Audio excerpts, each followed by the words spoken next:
Olá para você que me segue nesse canal, EBD e além do EBD, Elton Campos em busca da verdade. Seja muito bem-vindo para mais um vídeo acerca de Bíblia, acerca de teologia, acerca de fé. Bom, este vídeo, mais do que tudo isso, acerca de história, porque a história nos fascina, a história nos leva por caminhos maravilhosos. Como diz o reverendo Hernandes Dias Lopes, se a história não for a nossa pedagoga, com certeza ela será a nossa coveira. Então, compreender a história e tudo que nela há é de suma importância para o nosso crescimento espiritual e, consequentemente, a isso também a nossa intelectualidade. Está feita, eu gostaria de pedir a você encarecidamente, deixe o seu like, deixe o seu comentário, né, compartilhe este vídeo a outras pessoas, para que assim o YouTube possa saber que esse conteúdo é relevante e essa mensagem possa chegar também a outros corações. Gostaria, é claro, como nós sempre fazemos, iniciar o nosso vídeo, o nosso bate-papo aqui, lendo alguns versículos da palavra de Deus. E desta feita eu gostaria de ler Daniel, capítulo 2, a partir do versículo de número 31. Você pode acompanhar na sua casa com sua Bíblia Sagrada. Acompanhe a leitura do texto, que é de suma importância. Daniel, capítulo 2, versículo 31. Tu, ó rei, estavas vendo, e eis aqui uma grande estátua. Essa estátua, que era grande, cujo esplendor era excelente, estava em pé diante de ti, e a sua vista era terrível. A cabeça daquela estátua era de ouro fino, e o seu peito e os seus braços de prata, e o seu ventre e as suas coxas de cobre, as pernas de ferro, e os seus pés, parte de ferro e parte de barro. Estavas vendo isso quando uma pedra foi cortada, sem mão, a qual feriu a estátua nos pés, de ferro e de barro, e os desmiuçou.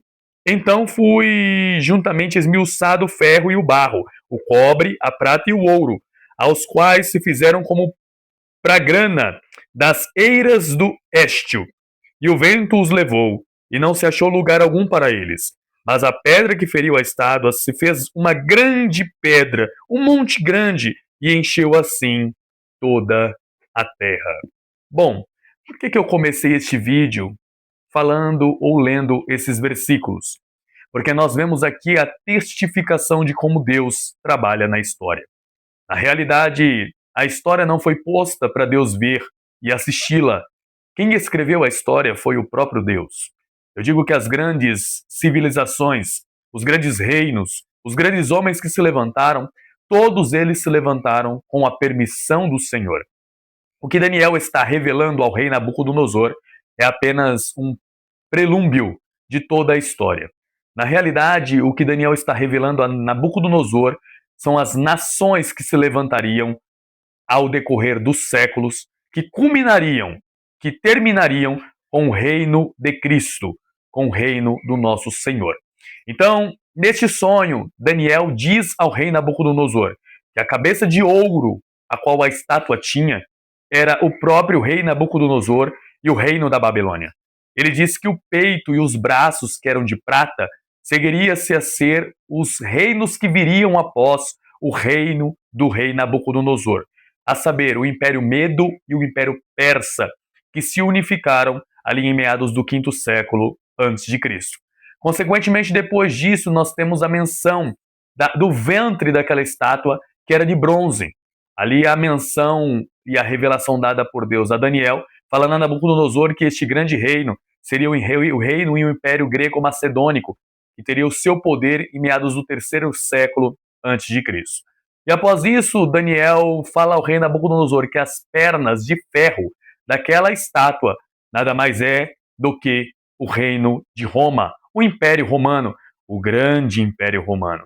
E os pés? Esses pés que são misturados de ferro com barro. E depois ele diz que o barro e o ferro não se misturam, mas ali é uma noção e uma característica que o ferro e o barro não se misturam, contudo estão nos pés da estátua.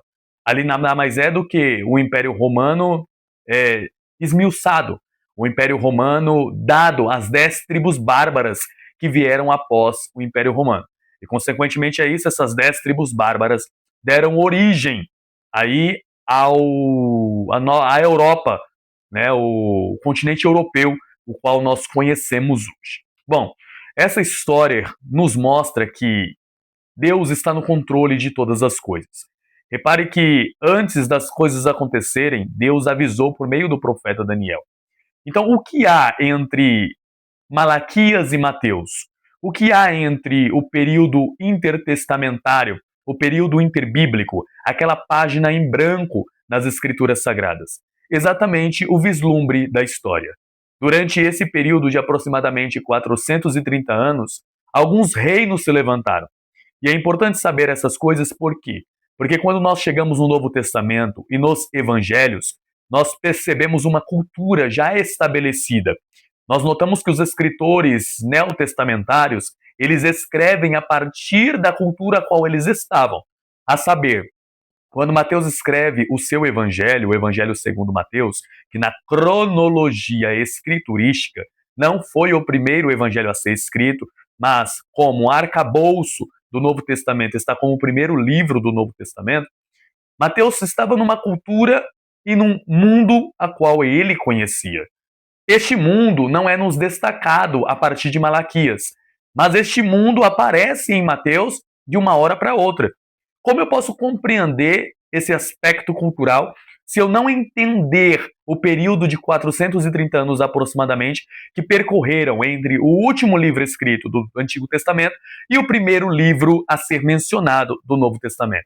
Apenas com o método do estudo, o estudo histórico daquilo que se passou durante esses 430 anos. Então, para iniciarmos aqui a nossa viagem no tempo, eu gostaria de salientar algumas verdades. A primeira verdade é, como eu já disse anteriormente, Deus é o dono da história. A história toda aconteceu da forma e da maneira que Deus quis. Deus não teve voz profética durante esses 430 anos. Isso significa que não tiveram profetas levantados por Deus para falarem em nome do Senhor. Não existiram profetas levantados por Deus para escreverem com autoridade escriturística alguma coisa vinda da parte do Senhor. Isso posto, Deus não tendo voz profética, não faz com que Deus não seja o governante da história. Pelo contrário, ainda que não tenha voz profética, mesmo no silêncio, Deus trabalha. E Deus trabalhou durante esse período para cumprir exatamente a profecia que Daniel entrega ao rei Nabucodonosor da sua visão, do seu sonho lá em Babilônia. Então, o primeiro grande reino, o reino babilônico, ele teve a sua governabilidade ali em meados do sexto século ao quinto século antes de Cristo. O grande apogeu babilônico, o grande poderio da antiga Babilônia se deu exatamente nesse período. O maior rei da Babilônia nesse período, todos nós sabemos, porque ele está escrito na Bíblia Sagrada, foi o rei Nabucodonosor. O rei Nabucodonosor foi um rei muito poderoso e muito forte durante essa era. Depois, o reino do rei Nabucodonosor deu lugar ao reino do Império Medo-Persa. Eu elenco aqui a vocês e informo que esse Império Medo-Persa é a unificação do Império Medo e do Império Persa. Por isso o nome Medo-Persa, ok? Fique bem claro essa questão. Nesse período governaram alguns homens importantes, como Artaxerxes I, como Dário e como Ciro o Grande. Esses homens foram de suma importância e também alguns desses nomes estão escritos na palavra de Deus, no Antigo Testamento. Esses homens foram também usados por Deus para que assim a vontade de Deus fosse estabelecida. Esse Império Medo-Persa governou o mundo do quarto ao terceiro século antes da época de Cristo, antes da era cristã. Isso posto, depois do Império Medo-Persa, o império que governou foi o Império Grego-Macedônico, o Império de Alexandre Magno, de Alexandre o Grande, talvez um dos maiores imperadores e homens com relação à questão militar que já pisou nesta terra. Alexandre, para você ter uma ideia, ele governou quase todo mundo conhecido da sua época. O seu império, naquela época, era o império com o maior número de membros e de cidadãos que você possa imaginar. E o Alexandre o Grande, ele governa desde a Macedônia, em todas as províncias da Ásia Menor, chegando até as partes mais altas da Índia. Ou seja, o Alexandre o Grande teve um grande poder. Por isso, senão, o seu nome é Magno, o seu nome é grande, o seu nome é poderoso. Este Alexandre o Grande morre com aproximadamente 33 anos na cidade de Babilônia. Foi a cidade que ele escolheu e que ele optou para morar um pouco antes da sua morte. E a sua morte é uma morte prematura, uma morte a qual ninguém pensava que iria acontecer.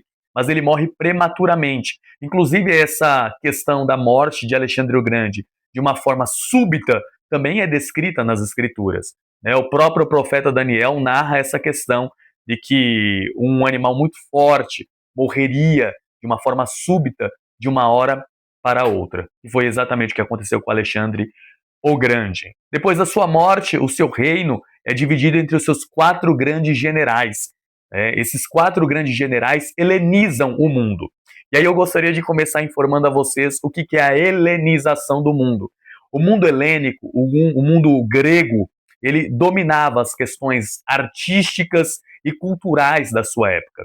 O Império Grego ele tinha esse poderio de transmitir às outras nações as realidades às quais eles gostariam de transmitir. A filosofia platônica, a filosofia aristotélica, a filosofia de outros homens que foram mentes maravilhosas do Império Grego-Macedônico fizeram com que a mente fosse talvez a forma mais ampla com relação ao saber. Então, os gregos, eles valorizavam de suprassumo a questão do saber e a questão do conhecimento. E levavam essa cultura, juntamente com a língua grega, juntamente com a língua helenística, a sua mensagem sobre os 4 rincões do mundo conhecido na época. Isso posto, o Império Grego ele teve um grande favor, um grande poder, uma grande influência no seu mundo da época. Tanto é que quando nós chegamos no Novo Testamento, o mundo falava grego. O mundo falava no grego koiné, que era um grego da época diferente do grego atual. O Novo Testamento, por exemplo, foi todo ele escrito no idioma grego. Isso posto, para você ter uma ideia, durante esse período interbíblico, a palavra de Deus do Antigo Testamento precisou ser traduzida do hebraico e do aramaico para o grego. Essa versão que nós conhecemos como Septuaginta ou Septuaginta foi a transliteração por meio de 70 homens do povo judeu para a língua grega. Tamanha foi a importância e a influência do grego e do Império Grego na sua época. Isso posto, dá para analisar como Deus começou a preparar o mundo para a vinda do Messias. Como Deus começou a preparar o mundo durante esses 430 anos para a vinda do nosso glorioso Redentor, a saber, Jesus Cristo, o nosso Senhor. Depois que o Império Grego cai, o grande império que se levanta é o Império Romano. Começando como um pequeno reino lá nas partes baixas da Itália, lá em Roma, se torna então, na época, o maior reino e o maior império. Consequentemente, é isso depois de todo o mundo, com seus grandes imperadores, a saber, César Augusto, né, antes dele mesmo Júlio César, Tibério César, que é um imperador a qual estava vivo durante o ministério e a vida de Jesus, enfim, outros tais como Calígula, como Nero, esses homens que existiram na história através do Império Romano. Esse império é narrado na Bíblia Sagrada e é mostrado através das profecias de Daniel também, como um grande animal terrível e espantoso que surge do mar, e as pernas daquela estátua que era de ferro. Por que ferro? Porque ferro é um material forte, um material resistente, e com força e resistência, o Império Romano governou quase todo o mundo conhecido de sua época. Você repare que durante esses 430 anos, esses impérios, esses reis, esses homens se levantaram. Foi também durante esse período de tempo que o mundo cultural judeu estava se definhando, se assim podemos dizer. Depois que o povo volta do cativeiro babilônico, né, o helenismo começa a tomar de conta da mente dos judeus. Lembra que eu citei anteriormente como o helenismo tinha um grande poder de influenciar as pessoas? Muito bem, o helenismo também influenciou a cultura judaica. Isso é tanto fato que a Bíblia precisou ser traduzida do grego, ou do aramaico e do hebraico para o grego. Né? Então, nesse período, levantam-se algumas seitas, e aqui eu quero informar o que seriam seitas. Seitas, nesse aspecto, não é o sentido pejorativo da palavra, mas nesse aspecto, a palavra seita é escola, tá bom? É lugar de estudo, de conhecimento, lugar de buscar o saber. Então se levantam algumas seitas para irem contra a influência grega no meio do povo de Israel. A saber, algumas dessas seitas. Os fariseus surgiram exatamente nessa época. Sim, os fariseus, aqueles a quais, quando nós lemos as páginas do Novo Testamento, muitas das vezes ficamos até furiosos com eles, porque eles tratavam o nosso mestre de uma maneira muito viril, muito triste, e até o condenaram à morte, e morte de cruz. Também nessa época se levantam os saduceus, que diferente dos fariseus, era uma escola, uma seita que só acreditava e só ensinava a Torá, que são os 5 primeiros livros de Moisés, né? O Gênesis, o Êxodo, o Números, o Deuteronômio e o Levíticos. Então, esses 5 primeiros livros de Moisés eram os livros a qual os saduceus ensinavam. Esses saduceus também diziam que não acreditavam em anjos e também, consequentemente a isso, não acreditavam no restante da Tanar. A Tanar é o Antigo Testamento fora os 5 primeiros livros da Bíblia, que é a Torá. Então temos ali a Tanar, né? E temos ali a Torá e temos ali o Novo Testamento, consequentemente, depois de tudo isso. Isso posto, essas seitas se levantam nesse período exatamente para rebaterem a ideia do mundo grego. Nesse período também se levantam os essênios, e diferente dos fariseus e dos escribas, os essênios tinham uma visão um pouco mais individualistas. Eles se levavam para o deserto, para viverem no deserto, eles se isolavam da sociedade a qual eles viviam, porque eles imaginavam que a sociedade estava corrompida e que o meio faz o homem, então eles não poderiam estar no meio, porque senão eles seriam corrompidos também. Então eles se afastam do meio a qual eles vivem e vão morar no deserto. Provavelmente é de uma dessas seitas, dos essênios, que João Batista sai. Alguns eruditos dizem que João Batista era essênio, porque ele vivia no deserto, ele morava no deserto, comia gafanhoto, mel silvestre, enfim, era um homem totalmente outro, diferente da cultura e diferente da sociedade a qual ele vivia. Isso posto, temos essas seitas, esses movimentos que também surgiram durante esse período de 430 anos, chamado também de período que Deus não teve voz, não houve voz profética da parte de Deus. Isso posto, no Novo Testamento há uma menção do apóstolo Paulo que diz que na plenitude dos tempos Deus enviou seu filho de mulher, nascido sob a lei. Eu gostaria de salientar a vocês um pouco acerca dessa questão da plenitude dos tempos. Por que plenitude? Porque plenitude é quando o cheio se completa, o todo se forma. Então, quando o todo se formou, o mundo ficou preparado para a vinda do Messias, o Messias veio. Quando tudo o que dele antes estava escrito no Antigo Testamento se cumpriu, ele veio para ser o término final de todas essas profecias dantes sobre ele, faladas nas páginas do Antigo Testamento. Então, quando Paulo cita a plenitude dos tempos, é o tempo certo, o tempo oportuno, o tempo primaz, o tempo exato. No tempo exato, Deus enviou seu filho, nascido de mulher, a saber, Maria, nascido sob a lei, a saber, a lei do povo judeu. E aí eu começo a me questionar. Deus preparou o mundo para a vinda do Messias. Afinal de contas, o mundo inteiro falava o grego.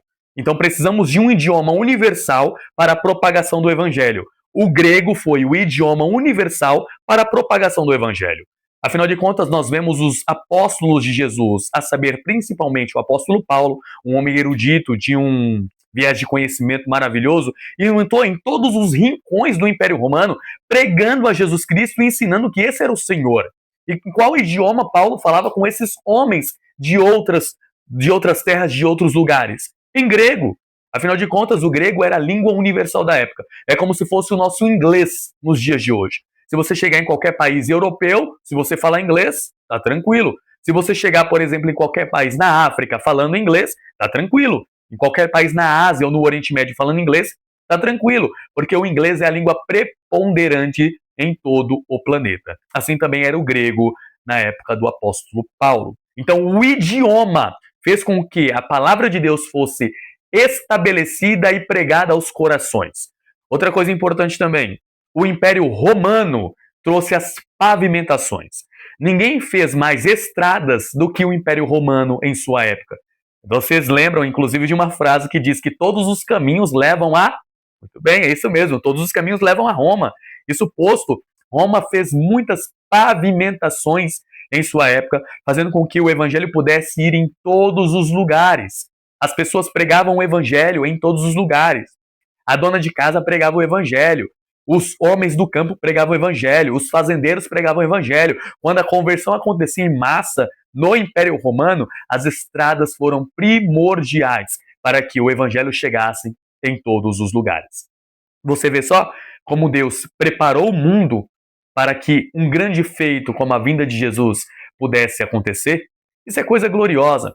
Durante esse período de 430 anos, também tivemos alguns escritos importantes do povo judeu. Esses, na minha opinião, não podem ser considerados escritura sagrada, a saber, os 7 livros que a Igreja Católica tem no seu cânon. Né? Nós chamamos esses livros de deuterocanônicos ou livros apócrifos. Esses livros são de importância para o estudo e para a compreensão do mundo daquela época. Sim, são. Contudo, não são escritura dada por Deus como revelação. Porque, como eu falei para vocês anteriormente, durante esse período Deus se manteve calado, Deus não teve voz profética. Isso posto, tivemos os 2 livros de Macabeus, que são livros importantíssimos para compreendermos a revolta dos Macabeus, provavelmente no 2º século antes de Cristo, contra o helenismo e contra o poderio grego já naquela época. Nós temos também aí o livro de Judite, o livro de Tobias, o livro de Eclesiástico, enfim, esses livros denominados deuterocanônicos. Volto a informar, livros importantíssimos para o conhecimento da cultura da época, mas não podem ser considerados livros escriturísticos, livros revelados por Deus. Ah, você pode me perguntar, mas Elton, esses livros, eles não foram retirados da Bíblia, que já existia nas mãos da Igreja Romana antes de Lutero? A resposta é não. Na verdade, esses livros não existiam dentro do cânon da Igreja Católica antes de Lutero. Porque, infelizmente, sem conhecimento e causa, alguns católicos e alguns romanistas informam que Lutero retirou esses 7 livros da Bíblia, deixando apenas os 66 livros que nós conhecemos, que vai de Mateus que vai de Gênesis capítulo de número 1 a Apocalipse capítulo de número 22. Contudo, é uma inverdade. Lutero não retirou livro de canto nenhum e não fez alteração nenhuma no cânon. A única coisa que aconteceu é que na Contra-Reforma, que foi uma resposta da Igreja Romana aos movimentos protestantes no 16º século, no 17º século, a Contra-Reforma acrescentou esses 7 livros ao seu cânon. Então, hoje na Bíblia Católica temos 7 livros a mais, porque esses livros foram acrescentados ao cânon que antes já tinham 66 livros. Isso posto e deixado bem claro todas essas questões, eu gostaria somente de, para finalizar minha fala, talvez eu farei um segundo vídeo, deixando minúcias acerca desse assunto que é tão glorioso e tão importante, falar que o mundo foi preparado para a vinda de Jesus. Tanto é que quando Jesus morre naquela cruz, a epígrafe, o título que estava sob a sua cabeça, né, que estava ali em cima, estava escrito em 3 idiomas, os 3 idiomas conhecidos mundialmente na época. O grego, como eu já citei para vocês, estava também em língua hebraica, como eu já citei para vocês, e estava também em latim. O latim era a língua oficial do Império Romano, ainda que o grego predominasse no mundo inteiro. O grego, como eu já falei para vocês, era a língua que governava em todos os lugares do mundo, em todos os rincões do planeta conhecido da época. E o idioma do povo judeu, o hebraico. Ali estava escrito: Jesus Cristo, o Rei dos Judeus. Jesus Cristo, o Rei dos Judeus. Para que o mundo todo pudesse ler em seu idioma, ali Pilatos colocou a maior verdade de todos os tempos. Jesus Cristo é o Rei dos Judeus. O Jesus Cristo é o Rei dos Reis e o Senhor dos Senhores. O povo judeu se curva e precisa se curvar diante dessa verdade. O mundo helenístico grego da época precisa se curvar diante dessa verdade. E o mundo romano de sua época precisa se curvar diante dessa verdade. Jesus Cristo é o Rei dos Judeus, aquele que veio nos salvar e nos tirar das potestades das trevas e nos levar para as moradas celestiais. Esta é a mensagem de hoje, o período interbíblico. Se caso ficou muita informação, coloque nos comentários o que você gostaria que nós falássemos nos pormenores. Dá para tirar muitas coisas boas dessas questões que nós trabalhamos aqui. De repente, alguma coisa que eu não citei, você queira citar, cite aí também. De repente, falaremos acerca, sei lá, de Herodes o Grande. É um grande assunto a ser dito. Falaremos acerca de Pilatos, quem foi Pilatos, um outro assunto muito importante. Talvez trabalharemos os imperadores romanos, quem sabe não, ou outros assuntos afins. Coloque aí o que você quer que de repente nós conversemos na próxima e no próximo vídeo. Deus abençoe vocês em nome de Jesus. Um grande abraço. EBD além de EBD, conhecimento e graça, Elton Campos em busca da verdade.